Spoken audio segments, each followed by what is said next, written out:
Welcome back to another episode of MP Access. I'm Katarina, and today we are here at the 5-Star Conference, and I am joined by a U.S. Army veteran who served in Iraq, Afghanistan, and the Middle East, Derek Austin.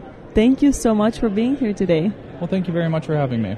So, can you start by telling us a little about your time in the military, where you served, and why you joined? So I joined September 11th, 2006 at the age of 17 as military police. I was first stationed at Fort Hood, Texas, where I did deployments to Iraq and Afghanistan. I then came back and was reassigned to Kaiserslautern, Germany, which is about an hour outside of Frankfurt. Spent another 3 years there, doing a couple more deployments to the Middle East until I was medically retired in 2015. Interesting. So why did you join? It's a trip down memory road. I think when I was a kid, I always thought about joining the military. I thought I was going to be. I thought I was going to join as the Air Force. However, I think at that time, I don't think I'd ever been in a plane, so I thought I was going to be, Top Gun type spot. But I don't think that ever came to fruition. Come to find out, I'm scared of heights. Didn't even know that at the time. But no, I kind of. I found myself one day just kind of in that spot of life where I was looking around, and it made all the sense in the world. I just turned 17, and I was like, you know what, this is a chance to take control of my life, and that's kind of what propelled me at the time to go that route. Mm-hmm. What those years meant to you? I describe them as some of the best, worst times of my life that I would trade for nothing. The lessons I learned and everything during that time and the impact that it has on my life, just amazing. Mm-hmm. And you were deployed multiple times to Iraq, Afghanistan, and the Middle East. And looking back, what experiences stood out to you the most from those deployments? I think what I've learned is that I would rather be doing not so great things with great people than, let's just say, great things with people I don't see eye to eye with. It taught me the power of culture and being put in a position where you're surrounded by people that have a shared common goal, no matter what that goal is in achieving. Mm-hmm. That's very deep. Sorry. I'll try to be a little bit more service. You were medically retired in 2015. Yes. So could you share a little about the injuries and sacrifices that you have faced in the line of duty? Yeah, so I was originally injured in... It's kind of hard, right? Because when you're in the military, it's a constant grind of overcoming adversity, right? So, I got hurt pretty much every time, but any person that was active when they were younger got hurt a lot. So I would say, you're always working through it. And, how should I say this? The way I think about it is, I think I got hurt so much, right? Because I remember, just to wind back in time, I fractured my ankle during a warfighter competition and still rucked on that thing for 3 days. And it wasn't until the end that we found out, and I had to go to the hospital, right? But you're in that mindset of just pushing through everything. So I think when I got hurt in Afghanistan, I had such a desire to kind of keep pushing and overcoming that adversity that I was very fortunate. Even after I got injured, I was able to go to the traumatic brain injury clinic inside country, spend about 2 weeks there, and was able to return to my unit, right? And then when I got back, I was able to actually get more help. I was having post-concussion headaches, or what they call traumatic brain injuries. I was actually able to receive more help with my speech and my memory and my concentration.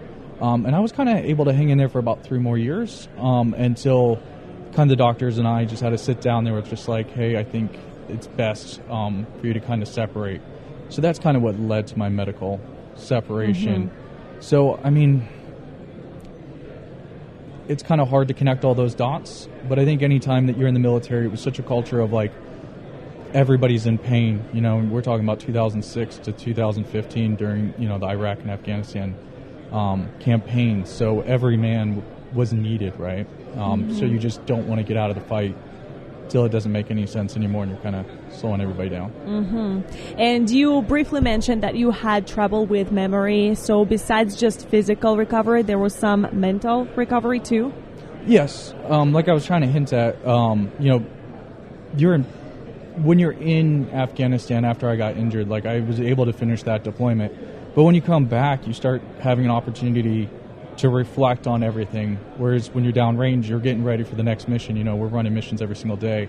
So you didn't really have a chance to pause and really reflect on everything that you'd accomplished while you were there until you kind of get back and it starts settling down and then you start reflecting. And that's where I kind of struggled. Very fortunate that we had a great support system at Fort Hood, Texas, that was able to help me get my bearings and stay afloat for about 3 more years until the physical parts of life started waning pretty heavy, and not being able to do the same things that I used to do kind of pushed me out. And beyond the physical recovery, what were some of the toughest challenges you faced when transitioning back to civilian life? It's kind of hard, right? Because it's like so long ago, I think. For me, it was just kind of reinventing myself, right? Because I joined at 17, so culturally, that was my culture identity for so long. I mean, it broke my spirit a little bit when I actually did do the medical retirement. But when I kind of reflect on all that stuff, I think the hardest part was just reinventing myself, figuring out who I wanted to be post-military after kind of putting down a rifle, and reinvent myself in a different way than I had been going down. Mm-hmm. What was the biggest challenge in that journey? I think kind of going and doing education, right? Like I was kind of promised it was either go to the military or go to college, and I thought I'd outsmart the system and go to the Army, and come full circle, I ended up having to go to college. So speaking of that, what role did education, like earning your master's degree that you have, yes, played in helping you rebuild and move forward? I think the skills that I learned in the military of being persistent, never giving up, doing things by the numbers, right? So the same skills that I learned of persistence and being consistent every single day, having integrity when no one was watching me, to study and do the extra things, or what actually made me successful when I got to school after having not been there for a while. You've described the post-service years as time to get healthy and reinvent yourself. How did that process unfold for you? Like you said, right, you're kind of figuring out who you are post-military. Like culturally, you have so much wrapped up into this thing, right? Like the last 8 years of my life was all focused on deployments. And now I'm trying to figure out a new path and a new way forward. So I think when I reflect on that moment of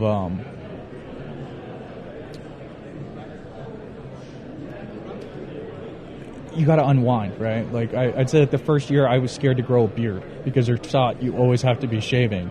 And I really wanted a beard. And so I just kind of kept pushing through. And I remember one day just going like, okay, just 4 months, which I think it was 4, so that had been January, so subtract 4. I think it was like probably August or something. I was like, don't shave until New Year's. And it sounds weird because you see so many veterans with beards, but you're so conditioned not to have facial hair that it's a weird thing. And it's just the little things like that you're so conditioned that you kind of have to overcome and stress out and realize that some sergeant major isn't going to come after you because you didn't shave today. And now you have a great beard. Well, thank you. Thank you. As you can tell, it was a struggle. I earned it. So let's talk a little bit about the Military Warrior Support Foundation now. How did you connect with them first? I heard about them when I was medically retiring. As you're like medically retiring, you're kind of going through everything rather quickly. So you kind of get thrown a lot of information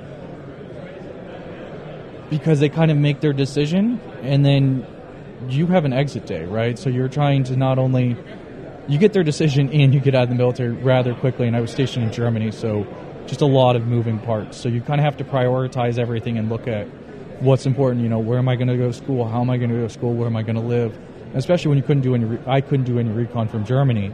So it was a little bit of a struggle, but I remember hearing about them and kind of getting their packet.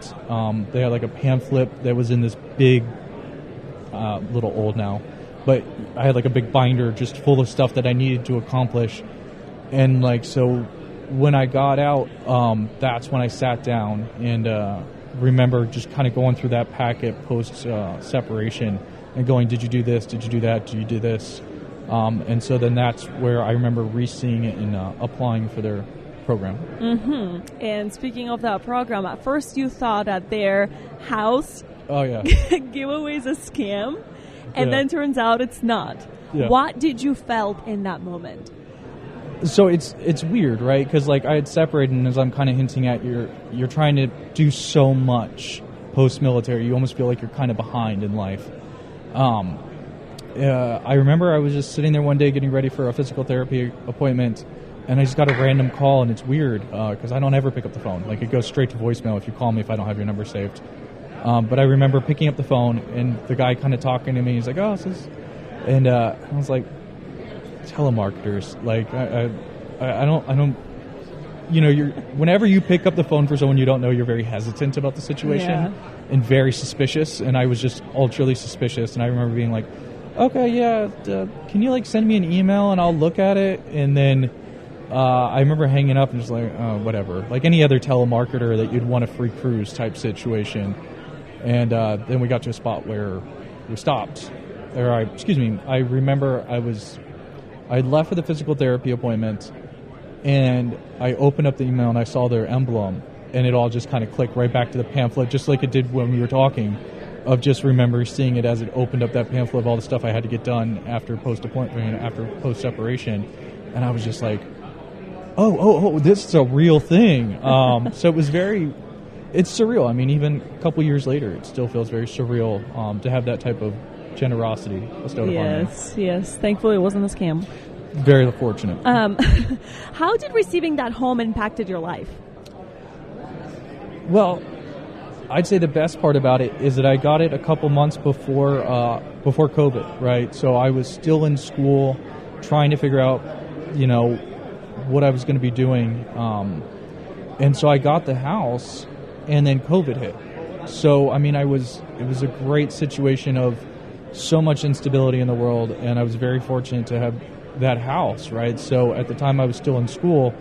So, I mean, at least renting in that pandemic, as bad as it was in the beginning couple months where no one had any clue, I at least had stability during that time while it allowed me to focus on school and actually finish my education. Mm-hmm. And you also went through their financial mentorship program. Yes. Can you share a little bit about that?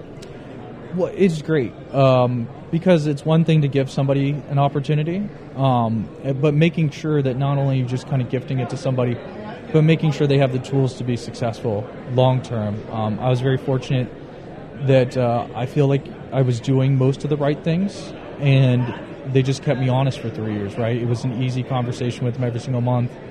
I would send them my budget, we'd review, we talked about it. It was a very easy financial spot, but it definitely made sure, I would say, kind of kept me honest during that 3 years. Mm-hmm. And today you've transitioned into the professional financial services industry. Yes. What lessons from your military and post-military journey have you learned and maybe applied to your career now?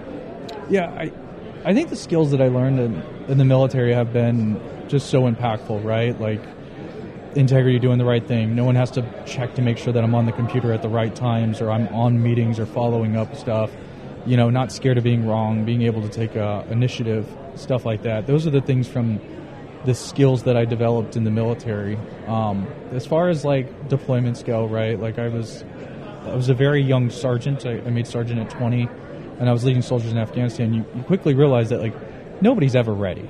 No one's ever ready. You just kind of have to take charge, put a little bass in your voice, and realize that somebody has to make a decision. Why can't it be you? And I think those are some of the skills that have kept me, or that have allowed me to be successful post my military service. Mm-hmm. And finally, Derek, before we wrap this up, what message do you hope your story sends to other veterans who might be struggling with the transition or uncertainty about their future? I don't know, it might sound like a broken record, but I think integrity is doing the right things when no one's watching, right? And, if you keep doing the right things are eventually going to come along. And I think you just have to stay consistent with that, just like the military kind of teaches you, just to stay consistent. Mm-hmm. Derek, thank you so much for sharing your story with us. Your resilience is truly inspiring. Thank you very much for your time. Thank you.